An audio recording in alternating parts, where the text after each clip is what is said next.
Hey there, wonderful friends. Welcome back to What? The What? I'm River, and today we're diving into some Reddit stories that'll leave you amazed, amused, and maybe even a little spooked. Now, you know Reddit is a goldmine of incredible experiences, wild encounters, and jaw-dropping tales. From heartwarming moments to spine-chilling mysteries, we've got it all lined up for you today. So, grab your favorite snack, get cozy, and let's jump right into these captivating Reddit stories. Before we start, I want to hear from you in the comments section below. Have you ever stumbled upon a mind-boggling Reddit story that stayed with you? Share your experiences because I'd love to read about them. All right, it's time to jump into our very first Reddit story. But hey, if you're as excited as I am, remember to show some love by hitting that thumbs up button and leaving a comment down below. Now, without further ado, let's get started. AITA for kicking only my ASL out, which meant she had to fly home early from vacation. I, 29F, have a half-brother, James, 37. James is married to Lindsay, 35, and they have 2 kids, 4F and 2AM. I invited James, Lindsay, and the kids to visit me this past week, and they were meant to stay until next Friday. Lindsay and I have always got on fine, except for the fact that she's always had a weird attitude to me being a sagey-cha-wem. She always asks me if I'm going to ask my husband before making non-essential purchases, or asks me if I feel bad relaxing while he's working, or suggests I do things for him as a thank you to him since I'm apparently not doing anything else. I know that James and Lindsay are big on splitting costs, and while he pays for everything for both kids, he won't pay for Lindsay, despite making about 25x her salary. Being that that's the relationship they're happy with, I just roll with the comments because my marriage must look weird to Lindsay. However, there is a line. A few days ago, we were sitting on our rooftop drinking wine after the kids went to bed. Lindsay was admiring the view and made a comment about how much our apartment cost, James must have told her, and asked if my name was on the deed. She then said, half of X amount penthouse just for lying on your back? S***Eka's work is way more lucrative than I thought. Both my husband and James laid into her for the comment. I was obviously furious, and told Lindsay first thing in the morning she had to get out. She wasn't staying here after speaking to me like that, especially when she wasn't even apologetic. I felt bad for ruining James and the kids' trip, but both my husband and I were too angry to have Lindsay there. The next morning, Lindsay asked if she could stay. She said James wasn't willing to end the trip early and wanted to stay, but she couldn't afford to stay in a local hotel. She blamed her comment on the wine, but her apology explanation seemed so insincere and was clearly based on having no choice.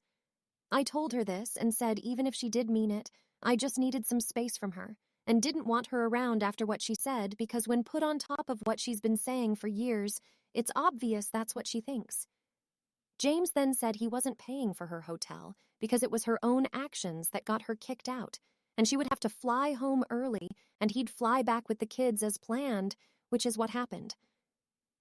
Lindsay has since laid into me over text and social media for forcing her to go home early without her kids. Both my mother and James's have said I was wrong for kicking Lindsay out. James's mother said I should have just let her stay for James's sake and not invited them back. My mother says I should have kicked all of them out because now Lindsay has to be away from her kids. I don't think I'm the AIH for kicking out the person who made the comment, but not the person who defended me and innocent kids. Did I handle it like an AH? AITA for shaming my alpha male boyfriend about his job around a year ago. I, 19F, moved to the US for university. In my first week there, I met my now 21M boyfriend. However, 6 months ago, he dropped out to start a drop-shipping business. He was a sociology major for context. I tried to persuade him to stay in school for a backup plan, but he explained to me that the drop-shipping market is huge, and he'll make more money than he would if he got his degree. A while ago, I got a waitressing job at a very popular food chain. If I said the name, it's likely a lot of people would know it. And for context, my work is the first location in the chain. I won't lie. I make minimum wage, but decent with the tipping.